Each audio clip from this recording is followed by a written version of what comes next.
Hello, and welcome back to whatever this is. And today we are here with my first Civ 7 video. I did buy the game early, but I didn't make any content for it just because I wanted to enjoy it, experience the game, and then, kind of collect my thoughts on it. So if you want like a review for the game, let me know. I could definitely do that. But today, what we are going to focus on is the biggest differences or changes from Civ 6 to Civ 7 that aren't talked about enough. Obviously, there are a ton of big differences between Civ 6 and Civ 7. Like the huge ones being how the game is broken up into three ages now, and it's kind of three mini games in one. Your Civ changes as the game progresses. We all know that. That's not what we're going to be covering today. Today, what I want to cover is the smaller differences that I wish I had known when I started up the game, just because it takes a little bit of playing the game to get used to and to learn these things. So if you know them right from the jump, this should help you in your gameplay immediately. So yeah, before we get into it, just let me know if you guys would want to see me stream this game. I've been thinking about it for a while, so I'll put my Twitch in the YouTube description. So if that's something you're interested in, let me know. But anyway, without further ado, let's get into it. So some of the smaller changes right off the bat.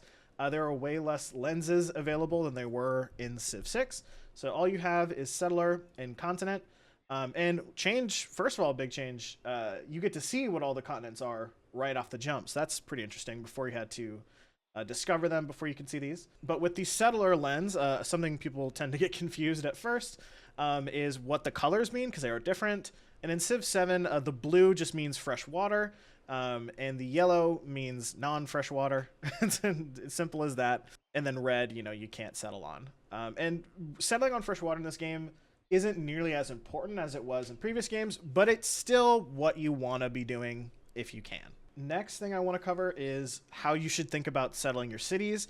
Settling is very different in this game for a lot of reasons, but just straight off the bat, in Civ 6 and previous Civs, the specific tile you settled on mattered a lot, and generally you would want to settle on tiles that have more production on them, because that would affect how strong your just base capital is, and then obviously the tiles around it mattered as well. In this game, that does not seem to be the case. I could be wrong, so correct me if I am, if those of you that have been playing longer than me know. But it doesn't seem like it really matters what tile specifically you settle on.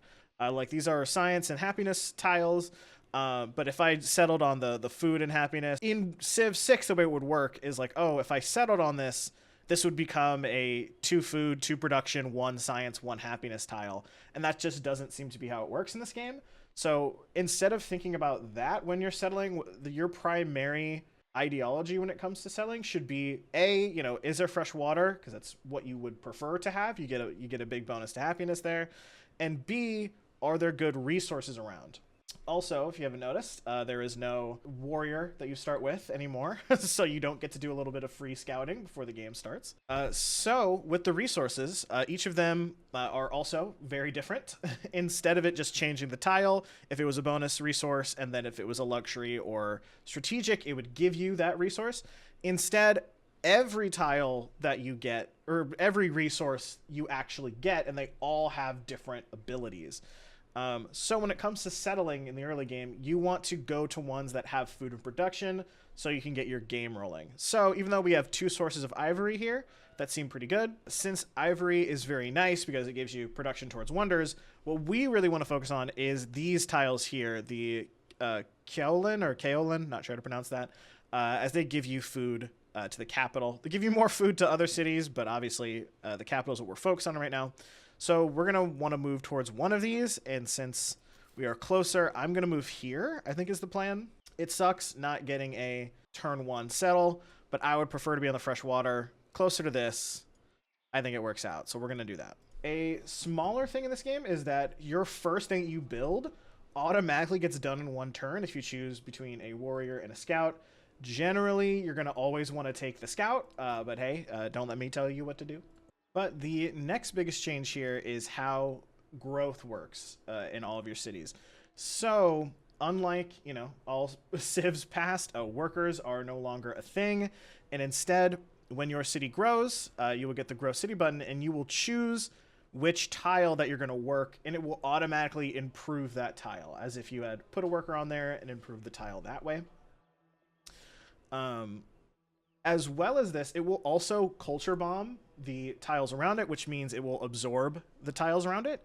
So in the early game, what you're going to want to do is, obviously, if you have really good tiles, you can try and work those. But generally, you're going to want to start moving towards your resources. So like I said, we're trying to work towards the Kaolin here. Kaolin. But we also have dyes we can go for. We go for the ivory. We're going to try to go towards this. The problem is we have this mountain tile. And you cannot work mountains in this game until later. Or if you're playing Pachacutie, I believe that's one of his abilities. Correct me if I'm wrong on that. So if I want to get to this Kaolin tile here, I will have to go right and then down. So that's what we're going to do. And we're going to work this flat tropical tile. It's not exactly what we want because there's no food or production on it. But hey, extra science is nice. And again, boom, it absorbs these tiles here. And we start working towards this, which is where we want to go. Another thing to note with your scouts and many, if not all, military units, a lot of them have abilities now that they can just use right off the jump. This is more going to apply to your commanders, which we'll get to. But for your scouts, they have the ability to just scout +1 range or look for discoveries, which are essentially goodie huts from the previous games. So when you move, you constantly want to be moving and using your abilities if you can. So, for example, we're going to move here and then hit the Discover button. And unfortunately, we didn't get anything. But with Scouts, that's basically what you want to be doing, is moving, using your Scout abilities to find more land, and then go and get your Goodie Huts when you see them. So, we just found a Wonder very close to us, which is really good.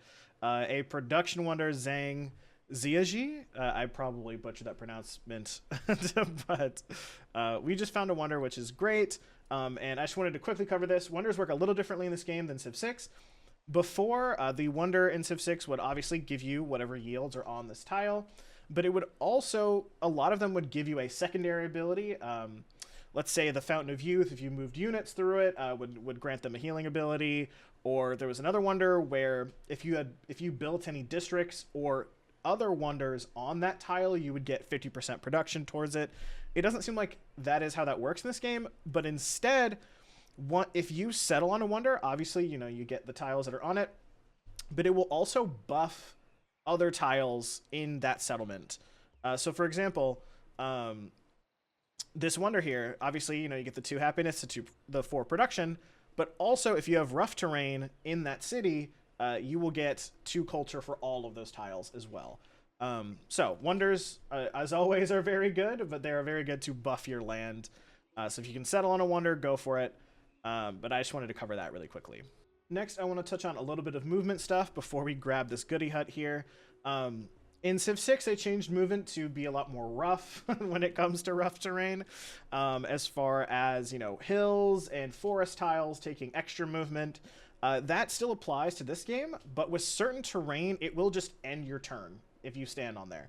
Whereas, in Civ 6, if you're crossing a river, it would cost, I think, 2 or 3 movement, depending. I think it's 2. But if you're using like a horseman, you could cross a river and then continue moving if you had the movement for it. In this game, if you stand on a river, it will just cut your turn no matter how much movement you have. So keep that in mind. I believe it works for goodie huts as well. And, other tiles like that. So, try to use your movement sparingly when you're going on rough terrain. The next difference between Civ 6 and 7 is goodie huts now always give you choices. And this is one of the biggest differences that I love in this game, is that gone are the days where you get those useless goodie huts where it's like, oh, here's 10 horses, or here's 10 religion, and you're on like turn 100, or, whatever it is. These will always be good no matter when you find them, and they will always give you interesting choices to make. Depending on what you want. So this one is giving us choice between food and production and influence. Influence is really strong in this game, especially early, but you can't beat food and production early, so we're going to take that for sure. But yeah, goodie huts will always give you choices, so hover over each one to see what it'll give you. Also, it comes with like little storylines. That's pretty fun as well. But yes, goodie huts, very, very strong in this game. Also, one thing to note as well is in this game, you cannot build settlers until you get to 5 population. So if you're wondering in your early games, like, why can't I build a settler? I want to build a settler. You just have to get to 5 pop, and then you will be able to build one. So another thing that can happen in this game, depending on what you do, is you can have certain quests that come up. And they will give you a benefit, but you need to complete the quest as well. Or you could just, sometimes you don't even have to do it. It'll also give you a third option where you can just straight up have a bonus without having to deal with it. I'm not exactly sure what prompts these. I don't know if it's like first meet on a city state or what have you. But a lot of these are pretty easy to do and will give you very good bonuses towards it anyway. So like 75 culture in the early game is really strong, and having 2 monuments, something you want to do relatively quickly anyway. But when you take a quest, it will show up on the left here for you to do. And doing a quest should give you a little nice reward as well. So keep that in mind. But on the topic of city-states, let's go ahead and cover this. So gone are barbarians. Barbarians do not exist in this game, which is crazy for those of you that are big Civ veterans. Instead, they are replaced by independent powers, which these are pretty cool. These are essentially like city-states. But each one has a different focus, just like city-states of culture, gold, military, science, etc. But they each have like unique little animations and styles. I'm blocking it right now, so you can see my girl right here. But they are quite interesting. A lot of them will immediately be hostile to you. So essentially, they will function like barbarians in the early game. But once you meet them, like once you actually find their city center, you will be able to click on them, and then if you have enough influence, you can start befriending them. And it takes about 20-ish turns if you're on standard speed to do. But once the befriending is completed, they will no longer be hostile to you if they were hostile to you to begin with.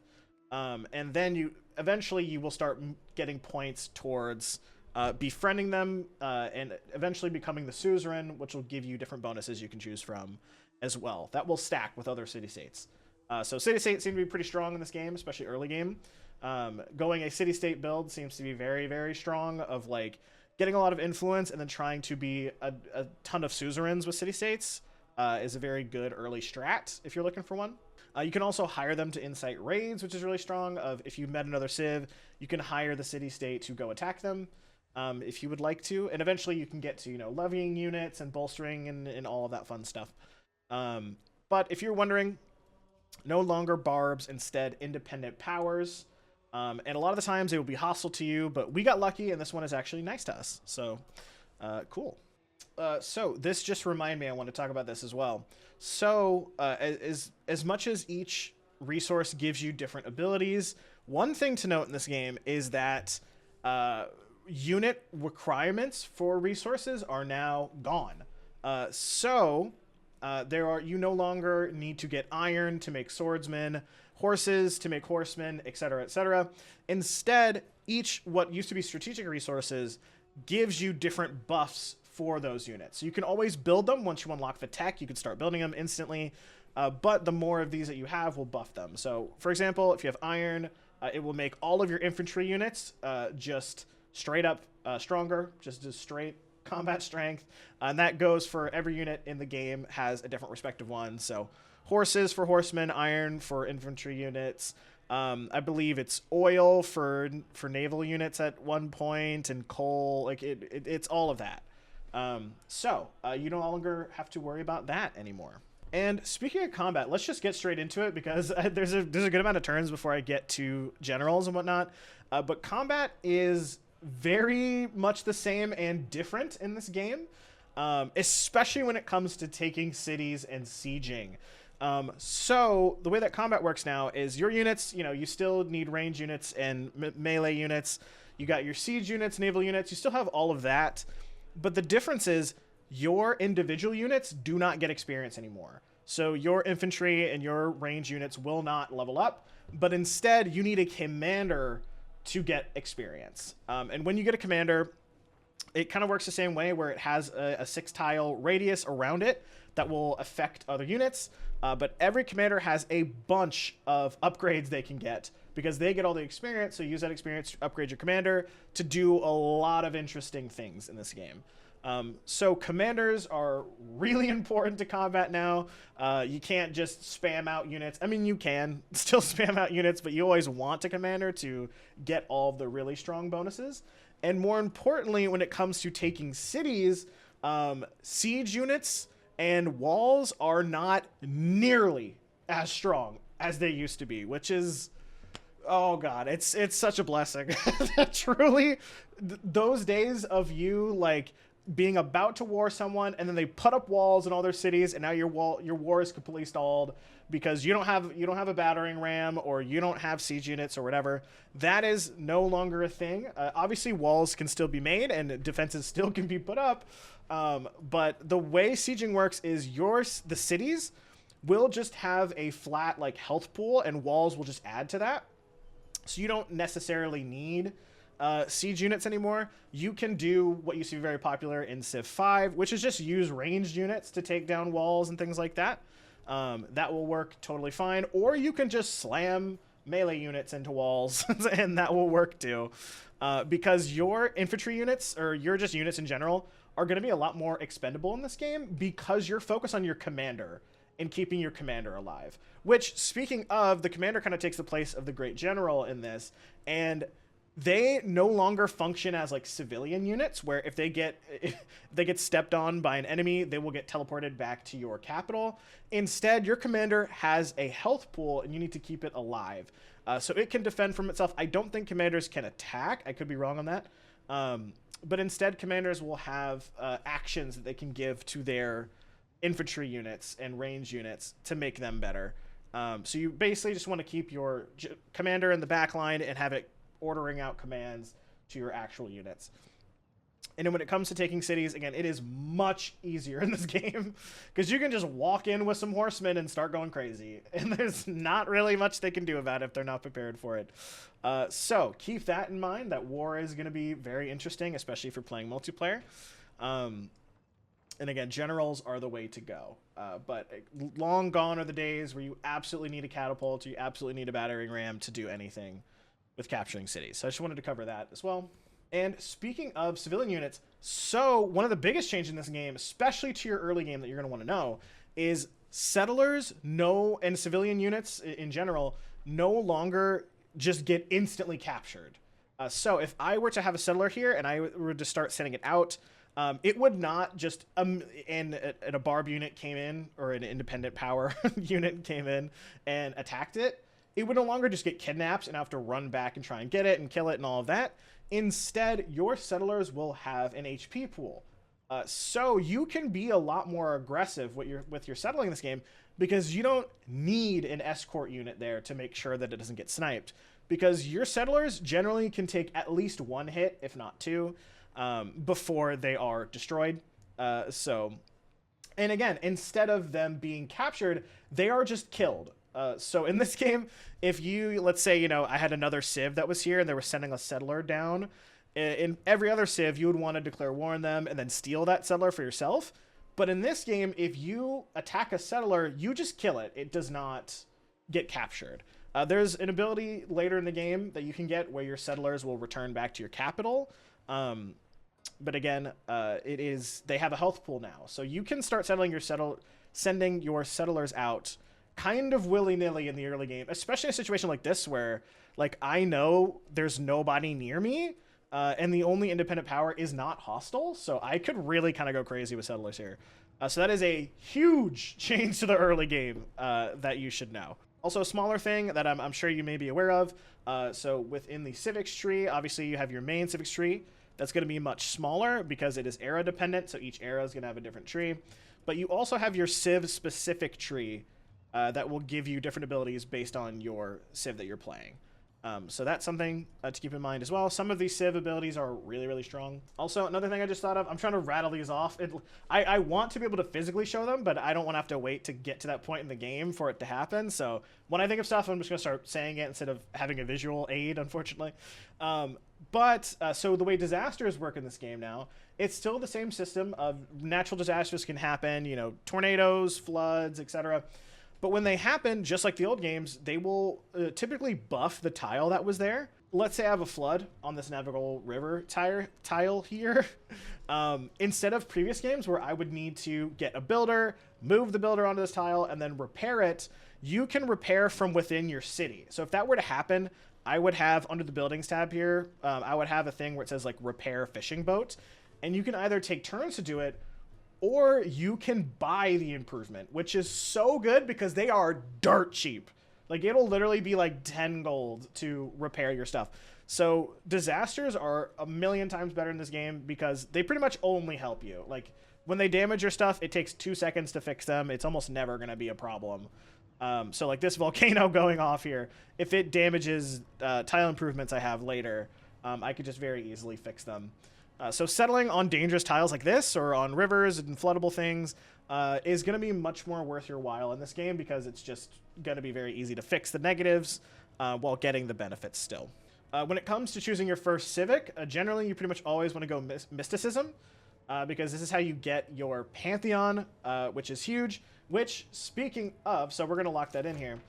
But speaking of, with your Pantheons in this game, they are very different, as instead of them being based on building up your religion or building up your land or whatever, they are almost all based on your altar, which is a new building that essentially is kind of similar to the palace, but it's just like a singular building you can put in all of your cities that gives you, I believe it's happiness and a little bit of influence, if I'm not mistaken. But your Pantheon will buff your altar, unless you get one of the ones that is more of a general bonus.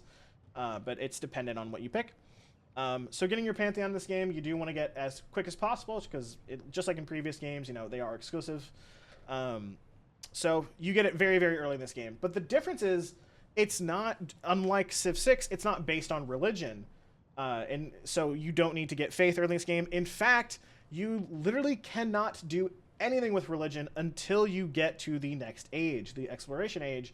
That is when religions are able to be settled, and they're able to be made so fast in comparison to Civ 6. Civ 6, you know, you needed to get a Pantheon, you needed to build a holy site or build Stonehenge, and then get great person points, and then da-da-da-da-da. In this game, you just get to the next age, you build one temple, and then boom, religion. So Pantheon, you gotta think about it differently. It's not religion-based anymore. It's more about what kind of bonuses you just want in your cities that you can put on your altars. So keep that in mind with Pantheons. And as far as government, instead of your government changing what kind of slots you can put in as far as policies go, policy cards no longer have distinctions to them. There are just policy cards. You can just slot them into anything that you have. You don't have to differentiate them. There's no categories. But instead, your government gives you different bonuses depending on when you get a celebration, which is essentially like a golden age in this game. But every celebration that you get gives you another policy card slot to slot in. So they are very, very strong. Having a lot of happiness in this game is really good. So keep that in mind in your gameplay. But generally, oligarchy is just really good. More food in the beginning of the game is great. Unless you're playing like Confucius or somebody or one of the culture civs, generally oligarchy, just really good. So just like I was talking about with your government, again, it is no longer categories for your policy cards. You just put them in. We are going to go culture here. Early culture is really good. That +1 production is really nice, actually. So this isn't a bad option either. I just want to get to my Pantheon faster, so that's what we're going to do. So when you meet a new civ in this game, you have this option of neutral meet, friendly meet, hostile meet. This is where influence comes in. In the early game, you kind of want to hold on to your influence as much as you can because of stuff like this. You never know when you're going to meet somebody. And you want to have the influence to be able to be nice because diplomacy is really strong in this game. So once you meet somebody, I can immediately start doing endeavors, which are like positive diplomacy interactions with people. And then sanctions are negative, of wanting to denounce or whatever.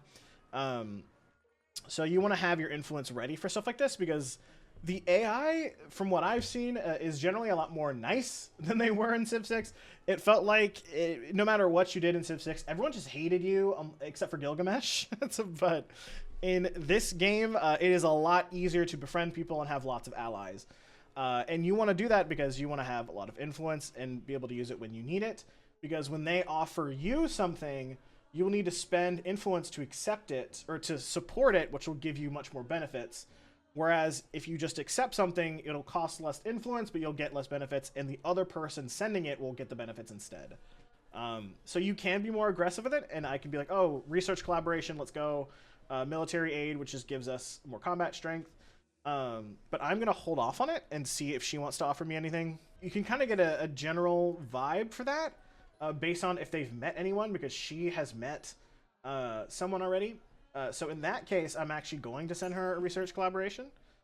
So now we both get a science bonus. But yes, diplomacy, very, very good in this game. So now that I am at 5 population, I can build a settler, which is what we're going to do. For me, since I'm playing the Maria, I get a unique settler, which is very nice. And here's the thing to note that's different about this game, is that settlers, so one of the biggest changes, settlers no longer settle cities, they make towns. And towns are essentially just mini cities, but they can't build anything. You have to buy everything in them if you want to get something there. And if you have enough gold, you can turn a town into a city, and then you can start building things and have it more function that way. But by default, your towns, since you can't build anything, the production in your town will get turned into gold. So towns are a very, very, very good way to get your economy going in this game, as opposed to trade routes in previous games. So you want to start settling your towns, and then if you have really good production in a town, you want to turn it into a city most of the time. But it depends. Some civs tend to like to have a lot of towns. Some civs just want more cities. It'll depend on how you want to play. So when it comes to settling, it's kind of weird in the sense of playing tall versus wide is kind of back in this game, because you can have a small amount of cities, but you almost always want a lot of towns to make up for that. So it's we kind of are back to Civ 6 gameplay of, you having to go wide all of the time because you want a bunch of towns and all of that. When you're settling, keep that in mind of, are you going to try and make this a city, or are you going to keep it as a town to fuel your capital or your other cities? So when you go to place a building down, if you already have a district, it will come up as these little blue circles here, which just means if I want to place it here, I'll just place it into this district that's already there. Boom, I don't remove any more tiles anymore, but that district will be full because you can only have 2 buildings in each urban district. And your capital already counts as one. You have the palace there to start, but you can automatically put a building in there if you wanted to put your granary in there, or however you want to do it. But we're going to place it here because we get bonuses because of I believe that's the Maria bonus. So this is what I mean of finding hostile independent power. So I haven't found their city center yet, so I can't befriend them even if I wanted to. So this will happen a good amount, where you will see units, and you'll get units starting to get sent at your cities, and you'll have to fight them off like they're barbarians, but you literally can't do anything about it because you haven't found their city center yet. So make sure if you start finding hostile city-states, that you find where they're coming from as soon as possible, so you can either A, kill them, or B, befriend them so you don't have to deal with them being annoying. And when it comes to where you want to settle once you have a settler out, again, you want to get a mix of a lot of resources and fresh water. Those are kind of the 2 things you want to focus on. A lot of production is very good as well if you're going to plan to make it a city and not keep it as a town. But that can kind of be something you feel out. There are some times where I've settled a city and I planned for it to be a city, and then it really was a better town, and vice versa. So I wouldn't go into it with the mindset of, oh, this is going to be specifically a city, but just try and settle in areas that are going to be contested. Since we know Himiko is over there, I want to start moving up here if I can. So I'm going to send my settler this way. And obviously we have the Wonder here, so that's what we're going to be wanting to do. But this place it's recommending is actually a really good spot because I will be able to grow out to the Wonder. I'll get these 2, and then I'll be able to get this as well. So we actually are going to take the game's advice and settle over there. So another thing I wanted to cover is trade routes are completely different in this game. So like I said, your economy in the early game and for a lot of the game is going to be driven by having a lot of towns because, again, their production is going to be converted into gold. So instead, what you want trade routes for are to get resources from other civs. Because the way a trade route works in this game is you build your merchant, and then instead of it kind of moving automatically, you will have to manually move your merchant and place it in the city that you want a trade route with. It's really weird. It took me a little bit to get used to. But for example, so since Himiko's capital is the only city we know of, if we want to trade out here, I would have to build a merchant, send it all the way over here to get within its borders. And then once your merchant is within the borders of a city you want to trade out with, on the bottom, you can click the Make Trade Route button, and then you will get all of the resources that they have worked in this city. And if they have their tiles pillaged from war or broken by a natural wonder or natural disaster, you will lose that resource as well. So it needs to be resources that they have worked, but you will get them, and then you can slot them in to your cities as needed. So let's say, she had like dates or cotton. I can then go bam, bam, put them in here. So trade routes are very, very strong in this game because they will give you much, much more flexibility with your cities, with your resources. But the problem with trade routes in this game is their range is low. Like, just by default, I swear, you have to be so close to people to be able to have a trade with them. I don't understand how it works. In previous Civ games, you could have a trade with someone, and then once the trade out finishes, it will make a trade post, which will then give you more gold and extend the range that your trade routes go. In this game, there seems to be a couple different ways you can boost trade route range. You could do it from independent powers, from civ abilities. I believe there's some stuff in the tech tree as well, or the civic tree. But trade routes are very different in this game, so that is something to keep in mind because you get them pretty early. But you may not want to prioritize them super early because you can very well get a merchant and have nowhere to send it for 50 turns, and it's just sitting there. And it doesn't seem like you can make internal trade routes in this game. You can form roads between your settlements with a merchant, which is very good to do. But it doesn't seem like you can actually have a trade route between internal cities. You can only do it with city-states and opposing civs. So trade routes, very, very different in this game. Also, one more thing I'm not sure I touched on at the beginning. When it comes to making your tiles better, again, instead of workers, your tiles get improved automatically when you put a citizen on it. But they also will get improved automatically once you research the tech for them.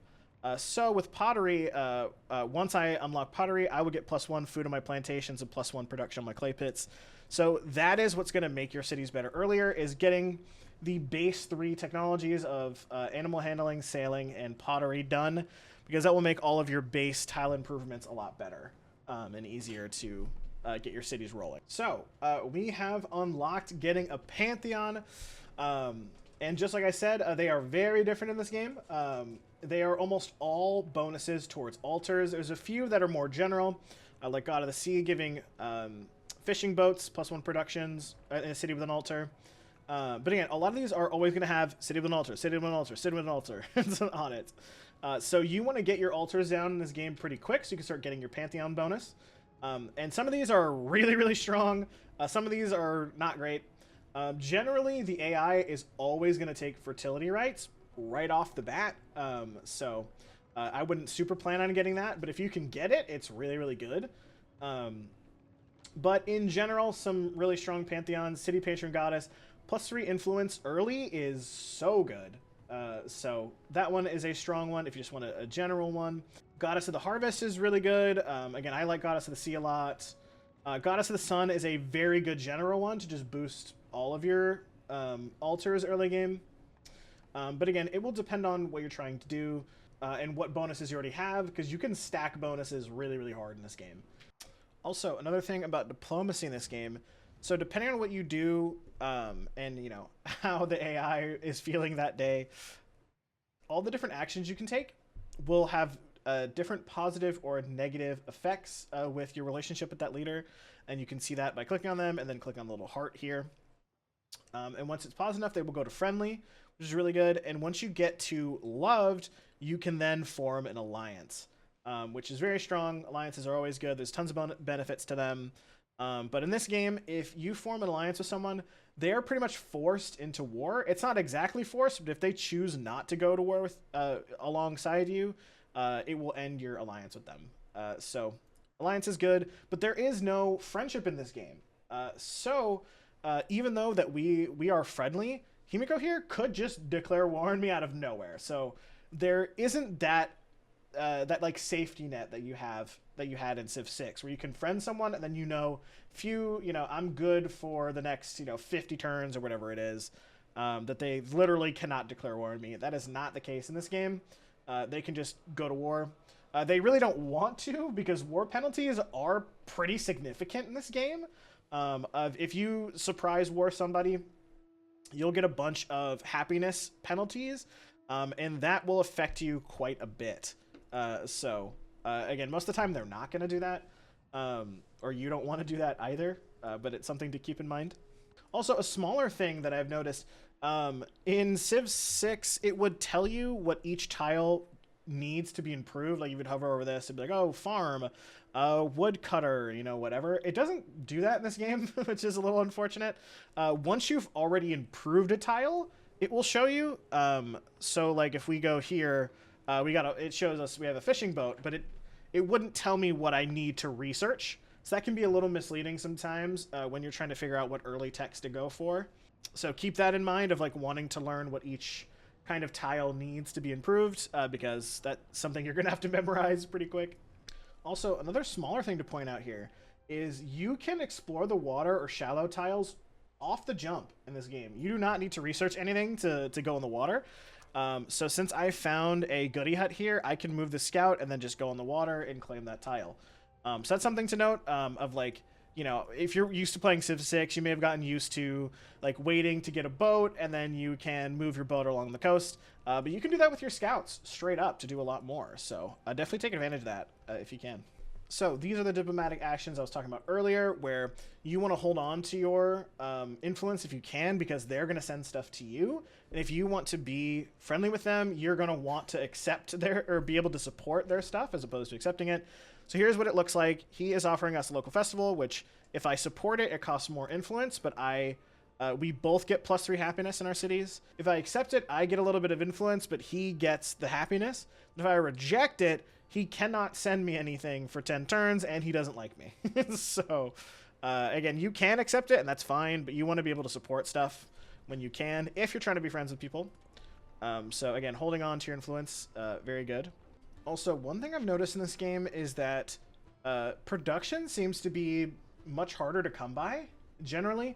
In the previous games, you could just settle on places with a lot of hills, or you can wait until you get an industrial zone, and that would buff your production a lot. But in this game, it seems like you really want to be building those production buildings, like the saw pit, like the brickyard, whatever it is, to help out. Because if you don't have a lot of like woodcutters or clay mines or whatever it is, like you're gonna just take a while to do stuff. And as every Civ game, food and production are king. So I would definitely try and prioritize production buildings when you can, as just a small tip, because it seems like they are much better in this game than they were in previous games. Also, a smaller difference between Civ 6 and Civ 7 is that slingers have 2 range. Finally, instead of 1. So slingers are actually very worth it to get early on, because you will be able to defend your settlements from whoever's coming in, usually independent powers. Like in this situation where I settled my city and then, oop, there's actually an independent power here.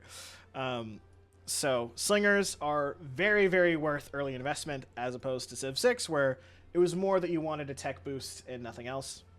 Which, speaking of, tech boosts no longer a thing in this game.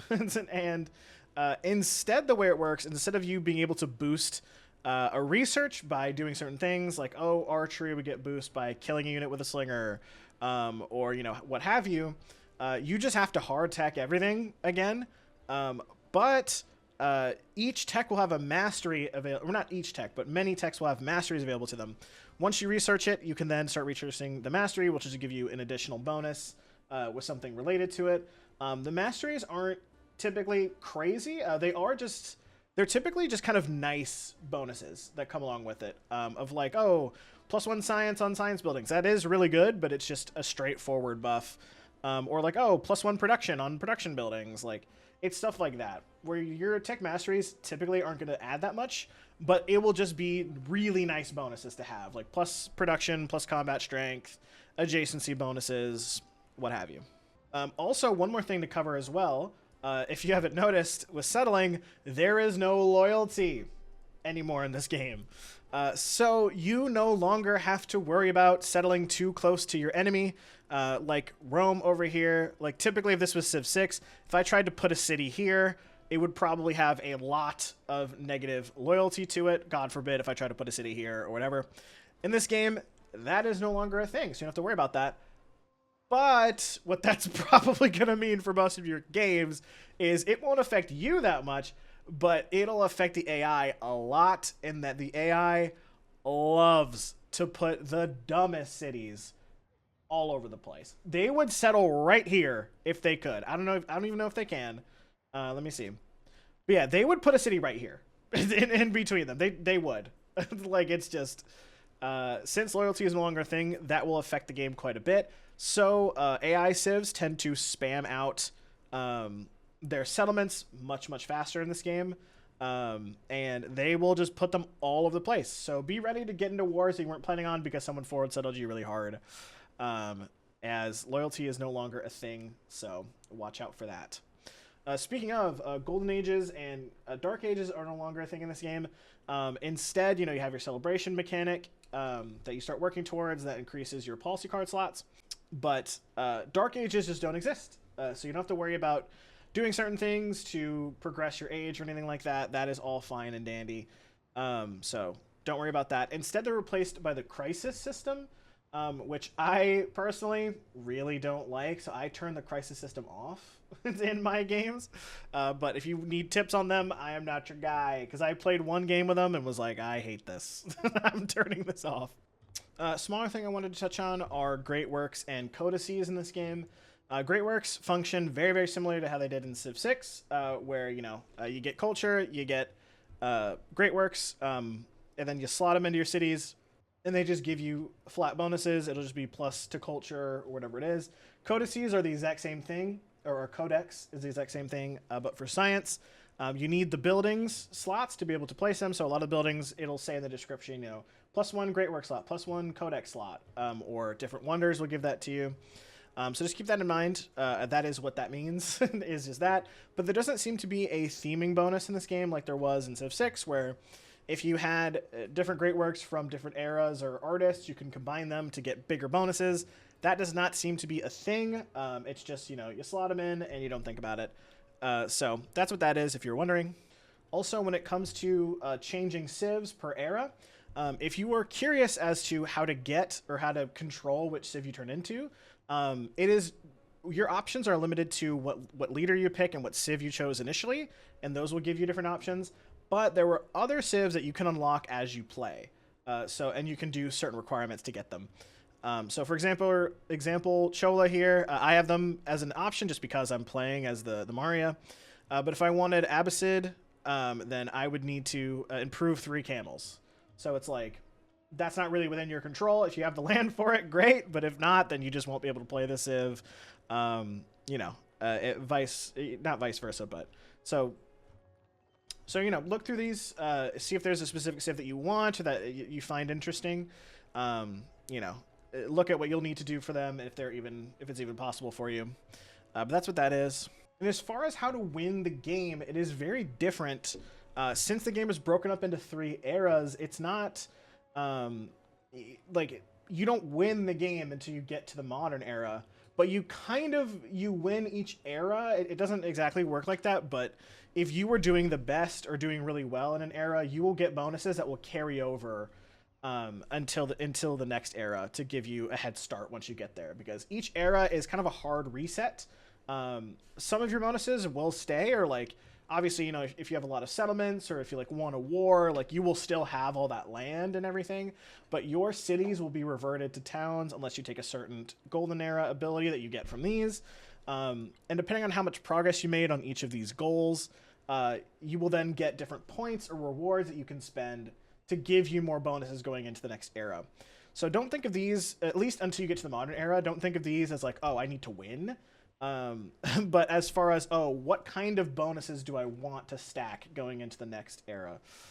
So if you're like, oh man, for the long game, I want to play a culture game, you want to spam out wonders, because that's how you do this one. Or if you're like, oh, I want to do a military game, obviously, you know, think about warring your neighbor, but also trying to settle as much as you can will get you points for this. Same thing with science, you know, getting the codices like I talked about, or the codexes, stuff like that, right? And your military, or your wins in this game are only culture, military, science, and economic. There is no religious victory, to my knowledge. I could be wrong on that, but I don't think there is. And there is no diplomacy victory as of now. So keep that in mind. But the one victory you can get early is you can get a military victory very early. That's the only one you can get in the Antiquity Age. And that you will need to do by just literally conquering everyone. If you kill every civ or take over every civ, you will win. But if I'm not mistaken, it has to be every single settlement. It's not just take their capitals. I believe it is you have to take over every single settlement they own, which will be a lot. And it will be hard to get to, as there is no Pangea map in this game on launch. And if there are civs on another continent that are separated by deep water, you literally cannot get to them until the exploration age when you unlock that tech. So most of the time you won't be able to win until you at least get to the exploration age. So again, the game is more 3 mini games and then the final boss of the modern age. But if you were doing really well in your first 2 ages, you're going to steamroll into the modern age as well. Yeah, that is pretty much everything I wanted to cover. If I think of anything else, I'll put it in the comments like, oh, I forgot to talk about this, But yeah, tons of huge changes to the game, tons of little changes to the game that affect quite a bit. I would love to know what you guys are thinking of Civ 7 so far, those of you that have played. What do you think? How are you liking it? I'm having a ton of fun with the game, but I do think there are a lot of things that can be improved that are missing. Such as not having quick movement in the game is pretty brutal. It makes the game take a long time. Not having auto scouting gets really annoying past, you know, the first 40-ish turns. Stuff like that, where it's like there's just features missing that should be in the game. But for what we have, I think this is a fantastic Civ game, and I am very excited to see what the future of this game holds. But again, let me know what you think, and if you have any video ideas that you'd want to see of, like, you know, a full Antiquity Age played out or something, or tips on settling and towns versus cities, or combat, any of that stuff, let me know. I'd be happy to help. But yeah, it's gonna be it for me. Thanks for watching. Stay safe. Don't do drugs. Give hugs. Unless you want to do drugs, then do them. And I'll see you next time I see you. Bye.